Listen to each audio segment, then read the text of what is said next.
Just sign here, Betty. It's what's best for everyone.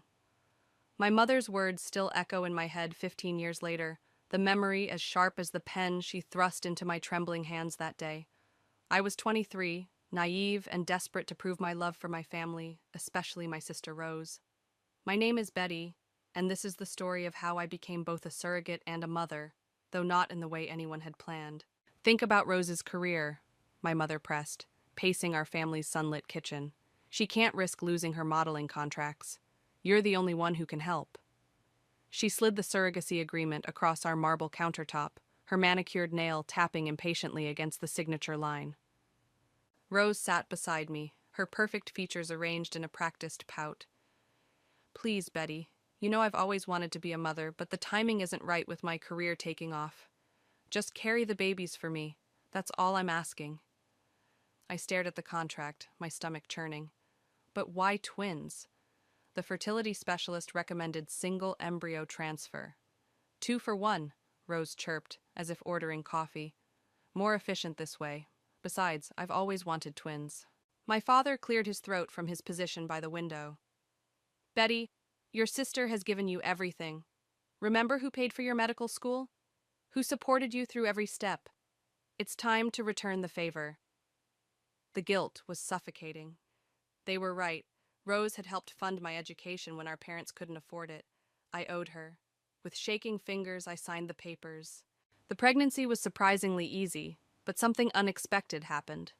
With each kick, each heartbeat on the monitor, each ultrasound showing 2 perfect little girls, I felt a connection growing stronger than anything I'd ever known. At 7 months, I sat in my small apartment, hands cradling my swollen belly, when Rose visited with a camera crew. "What's this?" I asked, watching strangers set up lighting equipment in my living room. "Just a small documentary piece," Rose waved dismissively, "about surrogacy and my journey to motherhood.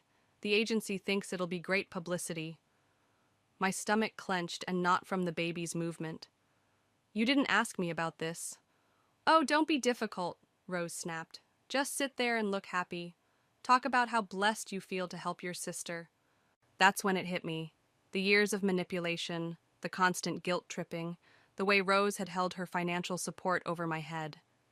These babies, growing inside me, deserved better than to be props in their aunt's publicity stunt. "No," I said quietly. "What?" I said no. I stood up, one hand protectively over my belly. "Get out. All of you." Rose's perfectly plucked eyebrows drew together. "Don't be ridiculous. You signed a contract. A contract I'm willing to fight in court." My voice grew stronger with each word. "These are my babies too. Biologically, legally, I have rights." The aftermath was nuclear. My parents called me selfish, ungrateful, a traitor to the family. Rose threatened lawsuits, though her lawyers later advised against it, something about the contract's validity being questionable. "You'll regret this," my mother hissed during our last conversation. "You're dead to us, Betty. Dead." I gave birth alone, save for the kind hospital staff. 2 perfect little girls, Ariana and Mary. When I held them for the first time, I knew I'd made the right choice. Their tiny fingers wrapped around mine, and in that moment, I silently promised them something. They would never know manipulation disguised as love. They would never be anyone's props or pawns. My family kept their word. They vanished from my life completely. No cards, no calls, no acknowledgement of the twins' existence. I threw myself into my residency, working double shifts while juggling single motherhood. It was hard, harder than anything I'd ever done. But watching my daughters grow into kind, confident little girls made every sacrifice worth it. I thought I'd closed that chapter of my life forever. I was wrong. 15 years later, fate would prove that some stories refuse to end, and karma has a way of demanding its due. But that day in the hospital, cradling my newborn daughters, I didn't know what was coming. I just knew I was finally free, and that was enough. "Mom, you're doing it again," Ariana said, not looking up from her calculus homework. "That thing where you stare at your phone instead of eating." I blinked, realizing my breakfast had gone cold. The email from the hospital board was still open on my screen, announcing my promotion to Chief of Pediatric Surgery. After 15 years of grinding, I'd finally reached the summit. Sorry, sweetie. Big news at work. I set my phone down, taking in my kitchen and the two teenagers who filled it with life. Mary was perched on the counter, despite my constant reminders not to, while Ariana sat at the table surrounded by textbooks. Did you finally get that promotion? Mary's eyes lit up. Though identical twins, she and Ariana couldn't be more different. Mary was all spontaneity and creative chaos, while Ariana approached life with methodical precision. Actually, yes, starting next month. Called it! Mary pumped her fist. This calls for celebration. Can we order pizza tonight? On a school night? I raised an eyebrow, but couldn't help smiling. We'll see. Now get off that counter before... My phone buzzed. A text from Evan, my colleague and closest friend at the hospital. Need to talk. ASAP. Your office. Everything okay? Ariana asked, noticing my expression change. Just work stuff. I should head in early. I grabbed my coat, kissing each of them on the head. Remember, Aunt Sarah is picking you up for soccer practice. We're 15, Mom. Mary rolled her eyes. We can take the bus. Humor your overprotective mother, okay? The hospital was already buzzing when I arrived. I spotted Evan pacing outside my office, his usually calm demeanor noticeably rattled. What's wrong? I asked, unlocking the door. He followed me inside, closing the door firmly. You need to sit down for this. Evan, you're scaring me. Your parents are here, in the hospital. They're looking for you. The world tilted sideways. I gripped the edge of my desk, grateful I was already sitting. What? They showed up in administration this morning, asking about you. I overheard because I was dropping off some paperwork. He leaned against the wall, arms crossed. Betty, there's more. Your sister is with them. Rose? The name felt foreign on my tongue. Why now, after 15 years? They're saying she's sick. Leukemia. Evan's voice softened. From what I gathered, they're looking for a bone marrow donor. A harsh laugh escaped me. Of course. They're not here to reconcile. They need something. You don't have to see them, Evan said firmly. I can have security. Dr. Matthews? My assistant's voice crackled through the intercom. There's a couple here insisting they're your parents. They're quite persistent. I met Evan's concerned gaze. Tell them I'm in surgery. Already did. They said they'll wait. My hands trembled as I reached for my coffee cup. 15 years of silence, and now this? The girls didn't even know they had an aunt, let alone grandparents who'd abandoned them. Whatever you decide, Evan said quietly. I've got your back. But Betty? He waited until I looked at him. Don't let them manipulate you. Not again. The irony is, I said, staring at my office wall where photos of the girls hung. I just got the chief position. Everything was finally perfect. It still is. You're not that same person they pushed around. He squeezed my shoulder. You're Dr. Betty Matthews, chief of pediatric surgery, and one hell of a mother. Remember that. My phone buzzed again, a text from Mary. Forgot my history project. Can you bring it by school? It's on the kitchen table. Love you. Looking at my daughter's message, something hardened inside me. These people might have given me life, but they'd lost the right to be part of it long ago. Whatever they wanted, I wouldn't let it hurt my girls. Tell them, I said into the intercom. I'll give them 15 minutes, not a second more. Evan nodded approvingly. Want me to stick around? No, but stay close. I managed a weak smile, just in case I need backup. As I waited for my parents to be shown in, I straightened my white coat and touched the photo of my girls for luck. Whatever storm was coming, I'd weather it. I had to. I was all my daughters had. And this time, I wasn't some naive 23-year-old they could push around. This time, I was ready. They looked older, of course.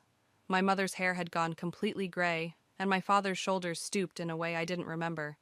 But the entitled way they swept into my office, as if the last 15 years hadn't happened, was exactly the same. Betty, my mother breathed, moving to hug me. I stepped back. Let's keep this professional. I gestured to the chairs across from my desk. 15 minutes. Is that any way to greet your parents? My father's voice carried that familiar note of disapproval. After everything? After everything you did? I cut him off. Yes, actually, it is. Why are you here? They exchanged glances. My mother pulled out her phone, showing me a photo. Rose lay in a hospital bed, her once perfect features gaunt and pale. Your sister needs you. She needs your daughters, my father corrected. Rose has acute myeloid leukemia. She's been through 3 rounds of chemo, but nothing's working. The doctors say her best chance is a bone marrow transplant from a close relative. And you waited until now to reach out? I kept my voice steady. How long has she been sick? 6 months, my mother admitted. We tried everything else first, but 6 months. I let that sink in. So I'm still your last resort. Don't be dramatic, my father snapped. This is your sister's life we're talking about. My sister? I stood up, anger finally breaking through. The same sister who manipulated me into being her surrogate because she didn't want to ruin her modeling career? That sister? That's not fair, my mother protested. Rose was at the peak of her career.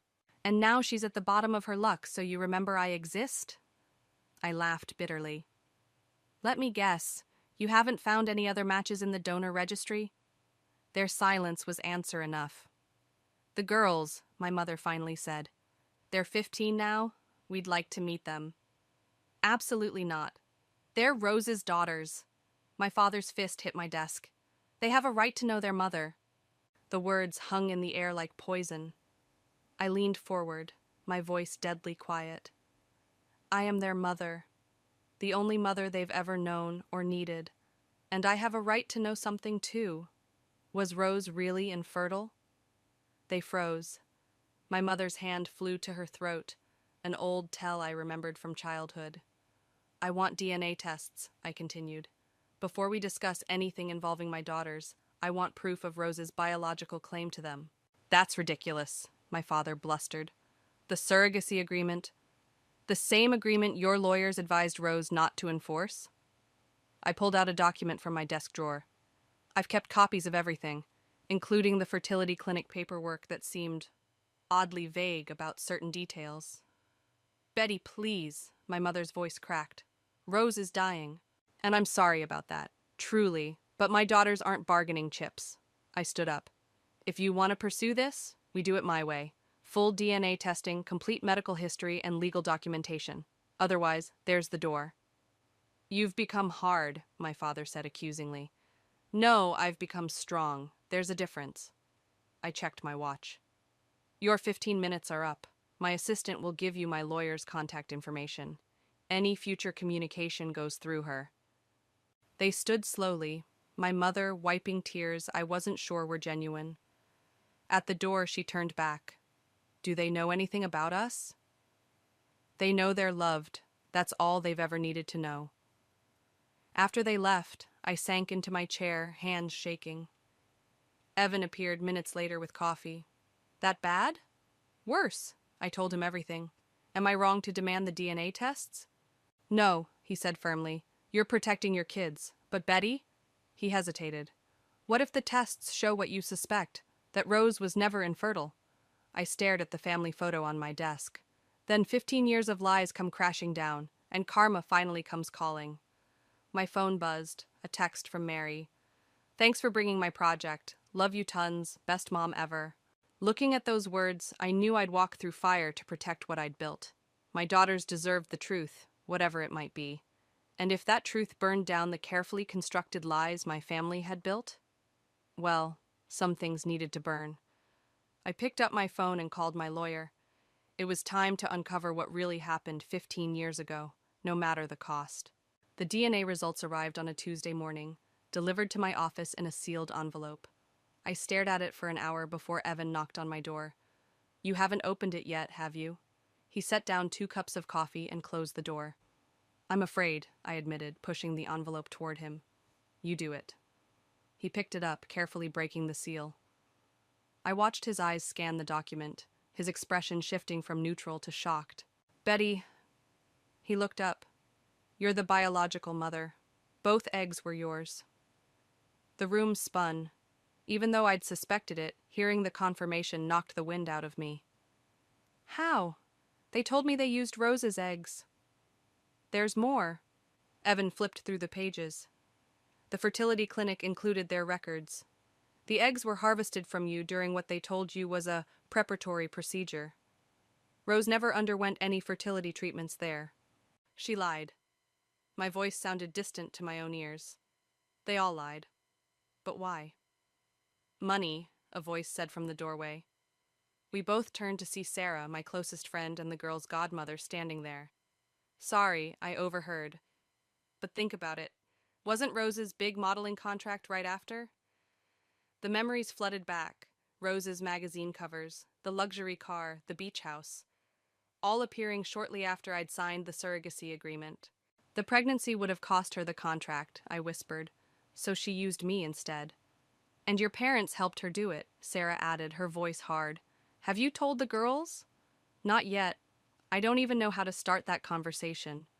My phone buzzed, a text from my mother. Rose is getting worse. Have you made a decision about the girls? I need to tell them tonight, I said, looking at my friends, before this gets any more complicated. That evening, I gathered Ariana and Mary in our living room. They must have sensed something was wrong because they didn't even argue about putting their phones away. Mom? Ariana's forehead creased with worry. Are you okay? I need to tell you something about your birth. I took a deep breath. You know I was a surrogate, but there's more to the story. I told them everything, about Rose, the manipulation, the contract. When I got to the DNA results, Mary grabbed her sister's hand. So this aunt we've never met? She's not really our mother at all? Mary's voice trembled. You are? Completely? Yes. I watched their faces carefully. I'm sorry I didn't tell you the whole truth before. I thought I was protecting you. From what? Ariana asked quietly.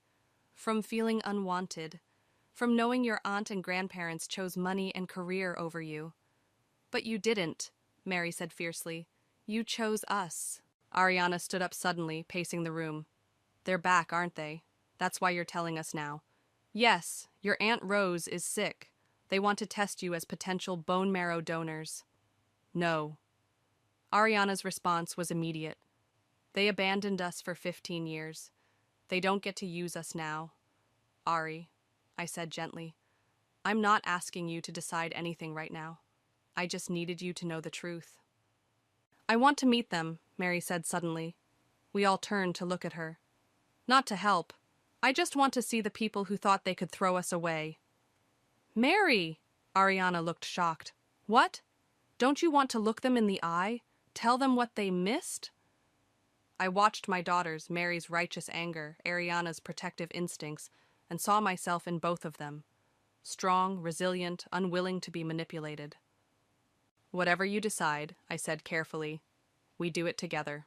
No one pressures you. No one makes you feel guilty. Your bodies, your choice. Like it should have been your choice? Ariana asked softly. The question hit me hard. Yes, exactly like that. My phone buzzed again. Evan this time. Your parents are pushing for a meeting with the girls. What do you want me to tell them? Looking at my daughters, I saw the same strength that had helped me defy my family 15 years ago. Whatever came next, we'd face it together. Mom? Mary's voice pulled me back. We're okay. Really. You're our mother, the only one we need or want. Ariana nodded. And whoever these people are, they'll have to go through you to get to us. I pulled them both into a hug, marveling at how karma had given me the greatest gift of all. 2 daughters who were as fierce and protective of me as I was of them. Now it was time to face my family with the truth. All of it. You've got everything? Evan asked, reviewing the documents spread across my office desk. DNA results, original fertility clinic paperwork, Rose's modeling contracts from that year. Plus the emails I saved between Rose and her agent discussing the pregnancy problem. I tapped the final folder. Found those while cleaning out my old laptop last night. She used my email to communicate with them because she was paranoid about leaks to the press. Careless of her, Sarah commented from her perch on my office couch, almost like she never expected you to stand up for yourself. The intercom buzzed. Dr. Matthews, your family is here. Show them in. I straightened my lab coat. You two don't have to stay. Try making us leave, Sarah replied, while Evan just crossed his arms and leaned against the wall. My parents entered first, followed by Rose in a wheelchair. She looked worse than her photo. Skin pale as paper, designer scarf wrapped around her bare head. A pang of sympathy hit me before I remembered why we were here. Betty, Rose's voice was weak. Thank you for seeing us. Sit, I gestured to the chairs. We need to talk about the DNA results. We don't need, my father started, but I cut him off. Actually, we do, because they show something interesting. I opened the folder. The twins? They're mine. Biologically mine. Both eggs were harvested from me. The color drained from my mother's face. Rose gripped her wheelchair arms. That's impossible, my father blustered. The clinic kept excellent records. I pulled out more documents, including the consent forms that were forged with my signature. Did you really think I wouldn't figure it out? Betty, please, Rose wheezed. I'm dying. Yes, you are, and I'm sorry about that. But it doesn't change what you did. I turned to my parents. Did you know about the fake infertility? My mother's silence was damning. Of course they knew, Sarah spoke up from the couch. They probably helped plan it. The timing was too perfect with Rose's contract renewal. $3 million, I said quietly. That's what the contract was worth, right, Rose? The one you couldn't risk losing by getting pregnant? You don't understand, Rose whispered. My career was everything. And my daughters were nothing? I stood up. You let me believe for 15 years that I was just an incubator. You made me feel guilty for wanting my own children. We did what was best for the family, my father insisted. Best for Rose, you mean? Evan's voice was cold. Like always. I pulled out one final document. This is a restraining order. My lawyer filed it this morning. You don't contact me, my daughters, or anyone associated with us. You can't do this, my mother shot to her feet. Rose needs to live with her choices. I met my sister's desperate gaze, just like I've lived with mine. They're my daughters, too. Rose tried to stand but stumbled. Our father caught her. No, they're not. Legally, morally, or biologically, they're mine, and they know everything now. You told them? My mother's voice rose. How could you? Because, unlike you, I don't build relationships on lies. I pressed the intercom. Security will escort you out. Any further communication goes through my lawyer. Betty. Rose reached for my hand. I stepped back.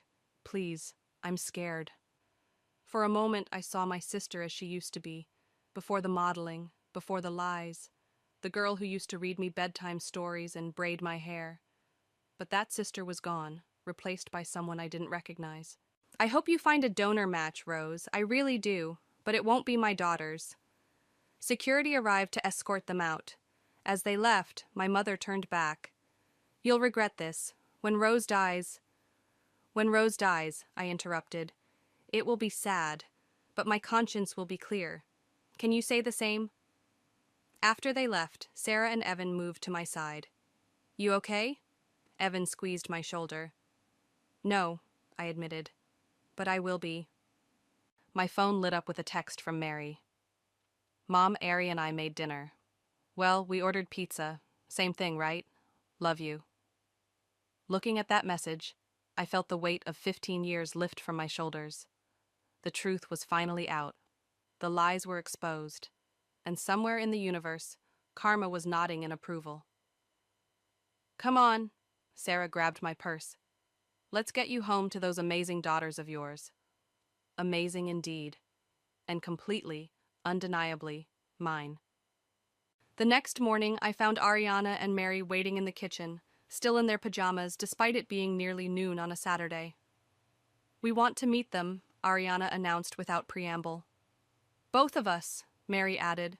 We talked about it all night. I set down my coffee mug. Are you sure? You don't owe them anything. We know, Ariana said, but we want to look them in the eye, show them what they threw away. Mary nodded. Plus, I have some choice words for Aunt Rose about using you like that. Mary! I couldn't help but smile. No choice words necessary, but if you're sure about this...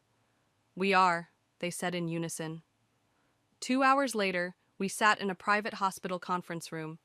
Evan had arranged it, insisting on neutral ground. He stood by the door like a sentinel while Sarah sat beside me for moral support. When my parents entered with Rose, Mary grabbed my hand under the table. Ariana sat straighter, chin lifted in defiance. Girls, my mother breathed, tears forming. You're so beautiful. We look like our mom, Mary said pointedly. Our real mom. Rose flinched in her wheelchair. She looked even worse than yesterday, if that was possible. Please, she whispered. I know I don't deserve your help, but... You're right, Ariana cut in. You don't deserve our help. Do you know what we found last night? Old articles about your modeling career? The interviews where you talked about wanting children someday, while our mom was raising us alone? I was young, Rose protested. Scared of losing everything. So you made our mom lose everything instead? Mary's voice shook with anger. Her family, her support system, everything except us? We were trying to help everyone, my father started. Help everyone? Ariana laughed harshly. You threw Mom away like garbage, treated her like an incubator, and now you want our bone marrow because karma finally caught up with you? The room fell silent. Rose started crying. My mother reached for tissues, and my father looked like he'd been slapped. Girls, I said softly, you don't have to. No, Mom, we do. Mary stood up. Because they need to hear this. We're not their backup plan. We're not their second chance. We're your daughters, the ones you chose to keep and love when everyone else chose money and fame. The doctors say I have weeks, maybe days, Rose sobbed. Please, I'm begging you. Ariana stood too. Then use those days to make peace with your choices, because we've made peace with ours. We choose our mom, the one who was there for every skinned knee, every school play, every midnight fever, the one who worked double shifts to give us everything we needed. We're leaving now, Mary announced. Don't contact us again. Don't try to guilt us. We know who our family is, and it's not you. As my daughters walked out, heads held high, I saw myself in them, the strength I'd found 15 years ago to defy my family and choose love over obligation. Betty, my mother pleaded, talk to them, make them understand. They understand perfectly, I said, standing. They understand that family isn't about DNA or obligation, it's about choice, and they've made theirs. I'm dying, Rose whispered. Your daughters are letting me die.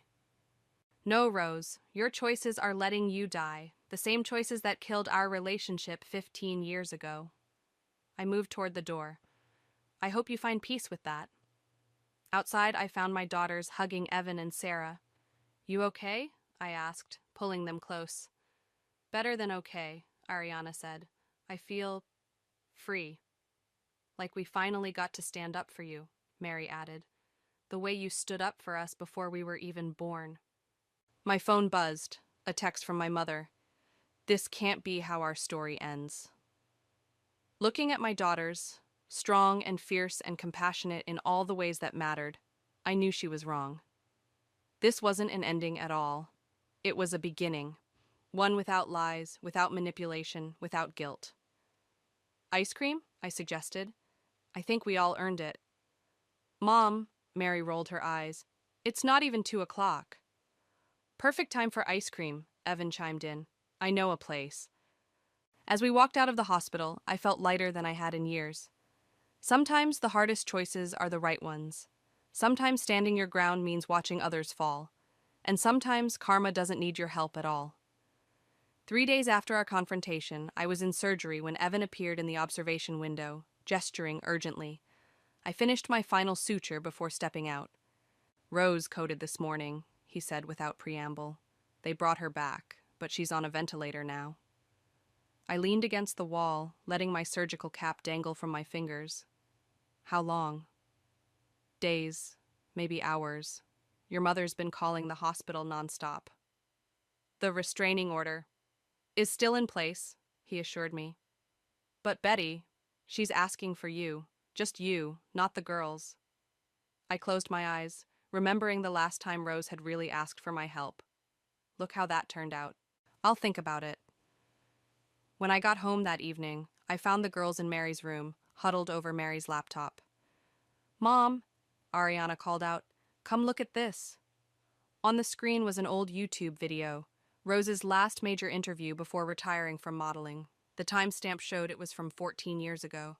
"I've always wanted children," Rose was saying, perfectly made up and poised. "But sometimes life has other plans. My sister was kind enough to be our surrogate, but—" She dabbed at her eyes with a tissue. "She became unstable, possessive. Sometimes the people you trust the most hurt you the deepest." "Turn it off," I said quietly. "We found dozens of these," Mary's voice shook with anger. "She spent years painting you as the villain. While you were working night shifts to put food on our table, she was telling the world you were unstable." "And now she's dying," Ariana added. "Karma's not just a bitch, it's a precise one." "Language," I said automatically, but my heart wasn't in it. My phone buzzed, a text from Sarah. "Your mother's at my house. Says Rose is asking for forgiveness. What do you want me to do?" "Mom?" Mary touched my arm. "Are you going to see her?" "I don't know." I sank onto Mary's bed. Part of me wants to let her go without giving her the peace she's asking for. "But that's not you," Ariana said softly. "You're not them. You're better." "We'll go with you," Mary offered. "If you want." I looked at my daughters, so wise, so strong, so much better than the family that had thrown them away. "No," I decided. "This is something I need to do alone." Rose's hospital room was dim when I entered. The beeping monitors and whoosh of the ventilator created a rhythm that was all too familiar to me as a doctor. She looked tiny in the bed, nothing like the commanding presence she'd once been. Her eyes fluttered open when I approached. She couldn't speak around the breathing tube, but her hand moved weakly on the blanket. I took it, surprising us both. "I'm here," I said simply. She fumbled for the notepad by her bed. Her handwriting was shaky. "I'm sorry. I know." "The girls?" "Are home. Safe. Loved." I kept my voice neutral. "Which is where they've been for 15 years. Tears rolled down her sunken cheeks as she wrote, "I was wrong. About everything." "Yes, you were. Can't change past. But need you to know I'm proud. Of you. Of them." I felt my own tears starting. "You should be. They're amazing. And they're mine. In every way that matters." "I know." Her hand trembled as she wrote, "You were always stronger. Better. I was jealous." The monitors started beeping faster. A nurse appeared in the doorway, but I waved her off. I knew what was coming. "Rose," I said, leaning close, "I forgive you. Not for you, but for me. I'm letting go of all of it." Her eyes filled with tears as she wrote one last shaky message. "Thank you, little sister." The monitors started screaming 30 minutes later. I stepped back as the code team rushed in, but I knew it was too late. Rose was gone. In the hallway, I found Evan waiting. "The girls?" he asked. "Called Sarah to stay with them." I let him pull me into a hug. "She's gone." "Are you okay?" "No," I admitted, "but I will be." My phone lit up with a text from Mary. "Love you, Mom. Come home soon." Home. To my real family. To the life I'd built from the ashes of betrayal. "Let's go," Evan said gently. "Your daughters are waiting." As we walked out, I realized something. Sometimes forgiveness isn't about the person you're forgiving. Sometimes it's about finally setting yourself free. 6 months after Rose's funeral, I sat in my backyard watching my daughters set up for their 16th birthday party. The autumn air was crisp, and fairy lights twinkled in the growing dusk. "Mom!" Mary called from the patio. "Evan's here with the cake." I smiled, watching him carefully balance an enormous box while navigating through the gate. Over the past months, he'd become a constant presence in our lives, his quiet support evolving into something more. "Need help?" I asked, taking the box. "I've got it," he grinned, stealing a quick kiss. Though I'm still not sure why you let the girls talk you into a sweet 16 party. Because they deserve it, I said simply. Every normal teenage moment they can get. The party was in full swing when Sarah arrived, looking unusually serious. She pulled me aside. Your parents are at my house again, she said quietly. They want to give the girls something, from Rose. My chest tightened. What? Letters? She wrote them before, you know. And there's something else. She left the girls her estate. I watched Ariana and Mary laughing with their friends, so carefree and happy. What do you think? I think, Sarah said carefully, that you've raised two amazing young women who can make their own choices about their past. After the party, when the last guest had left and Evan was helping clean up, I gathered the girls on our old porch swing. Rose left you something, I said. Letters, and apparently her estate. They exchanged looks. What do you want us to do? Ariana asked. It's not my decision. You're old enough to choose. But you're our mom, Mary said firmly. Your opinion matters. I took a deep breath. I think sometimes the universe gives us chances, not to change the past, but to make peace with it. The next day, we met my parents at Sarah's house. They looked smaller somehow, grief and time having worn them down. My mother held out 2 envelopes and a legal document. She wrote these the night before. She trailed off. And she changed her will that same day. The girls took the letters, but left the will on the table. We don't want her money, Ariana said firmly. But, Mary added, we'll read what she wrote. My father stepped forward. We wanted to say, we were wrong, my mother finished, about everything, and we're sorry. Sorry doesn't fix 15 years, I said quietly. No, she agreed. But maybe we can try to fix the next 15. The girls looked at me, then at each other. Finally, Ariana spoke. We have conditions, she said. First, you acknowledge Mom as our only mother, always. Second, Mary continued, you respect our boundaries, no guilt trips, no manipulation. And third, they said together, you accept that we're a package deal, all or nothing. My parents nodded, tears streaming down my mother's face. Later that night, after everyone had gone home, I found the girls in our living room, Rose's letters open between them. She knew, Mary said softly, about being wrong, about karma. She wrote that watching us walk away that day made her finally understand what she'd thrown away. She said she hoped we'd grow up to be like you, Ariana added, strong enough to stand up for what's right. I pulled them close, breathing in the scent of their shampoo, feeling their hearts beat against mine. Mom? Mary's voice was muffled against my shoulder. Are we doing the right thing? Giving them another chance? I think, I said carefully, that forgiveness doesn't mean forgetting. It means choosing to move forward, carrying lessons instead of bitterness. The doorbell rang, Evan bringing the leftover cake he'd promised to save. Your timing is perfect, I called out as he entered. We're having a moment. Those seem to be happening a lot lately, he smiled, setting down the cake and joining our group hug. Looking around at my little family, my fierce, loving daughters, the man who'd stood by us through everything, the possibility of reconciliation with my parents, I felt a peace I hadn't known in 15 years. Sometimes karma comes to collect its debts. Sometimes it offers a chance at redemption. And sometimes, if you're very lucky, it gives you exactly what you need. Not the family you were born into, but the family you choose to build. Who wants cake? I asked. Mom, the girls groaned. It's midnight. Perfect time for cake, Evan winked. And it was. Perfect timing, perfect moment, perfect life, not despite our scars, but because of them. The end.